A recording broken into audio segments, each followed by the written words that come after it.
What's good everyone, it's your boy Ya Dig, 4 Eyes, 2 G's here, and today we're here to talk about Lil Pump. Now Lil Pump has been getting a lot of negative attention recently, especially in regard to that whole Juice WRLD situation that I'm sure you guys are aware of, but to me, that Juice WRLD situation is really just the tip of the iceberg, and there is such a bigger underlying storyline and narrative and so many other occurrences that has led to Lil Pump just isolating himself and just proven that we really shouldn't be giving him any attention, and I want to talk about it. They know it took me quite a while. I'm going up, I'm going high. Blowing up, I'm getting high. Super fly, I'll be headed to the stars. Ready for Mars. Spitting these motherfucking bars. Spitting so sick I got SARS. Star. There ain't no trip, but go far.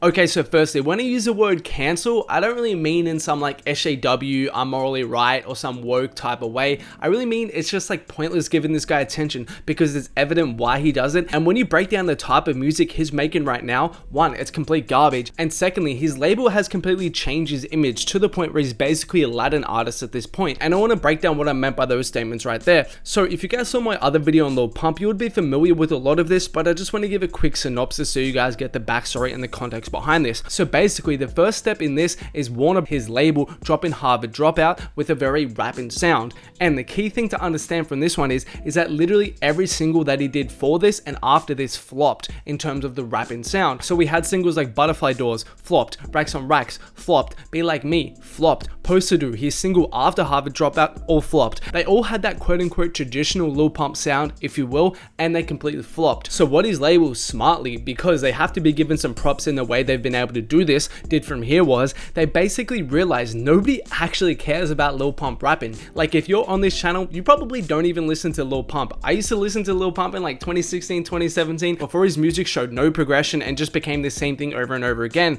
So what they realized was, hey, nobody's listening to him rapping, so let's leverage Lil Pump's name and his celebrity and completely change his musical output for the Latin audience.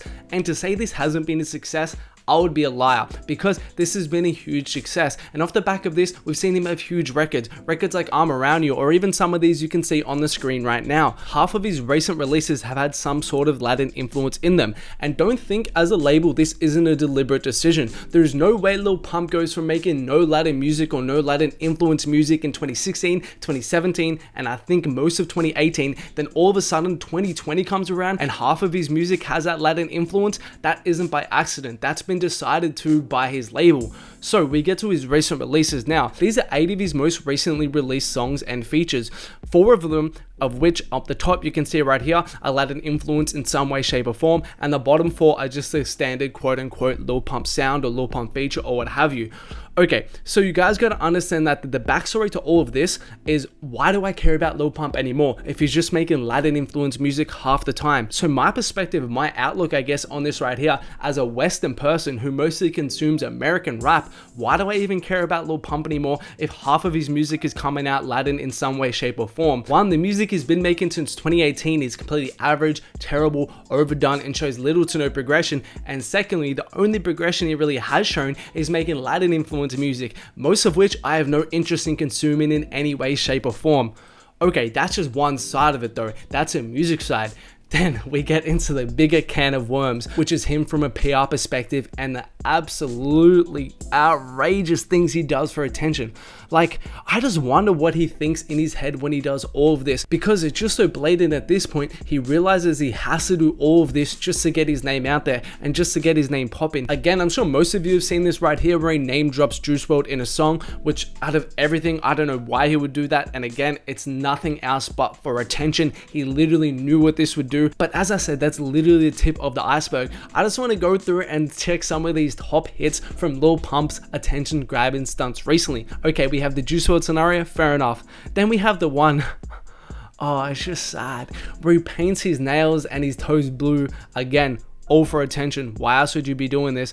Then he has a one where he shaves his eyebrows off for attention. Of course, he can't just do this and not take a photo because he really wants to do it. No, he does it all for attention, so he does this and posts a photo. Then he announces his retirement from music, which lasted all about a week or something like that. I'm done doing music, I quit. Yeah, I wish you would, low key. And then we get to the finale where in one photo he wears a purse like this, and then in another photo, which I believe was before, he wears a pink sports bra. Again, I've seen other videos, of course, I don't care what girls girls dress in. I don't care what guys dress in. You do you. You do whatever you want to do. That's up to you. But to me, it's just so obvious when people do it for attention and do it for clicks, and that's all Lil Pump is doing at this point. He does all these antics, all these actions because he knows that's his only way to get out there right now. He knows his music isn't moving anything unless it has a Latin influence in some way, and then his label just pours thousands of dollars into promo marketing and then it blows up. But in terms of rapping and the music that I actually like from him, he's been done for a minute now.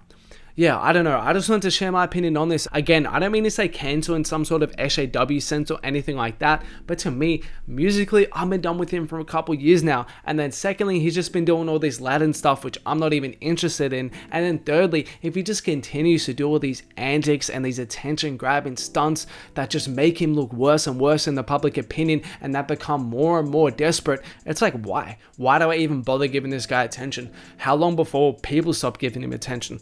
I don't know. I just want to share my opinions on this. Let me know what you guys think about it in the comments below. You guys know I'm always interested to know.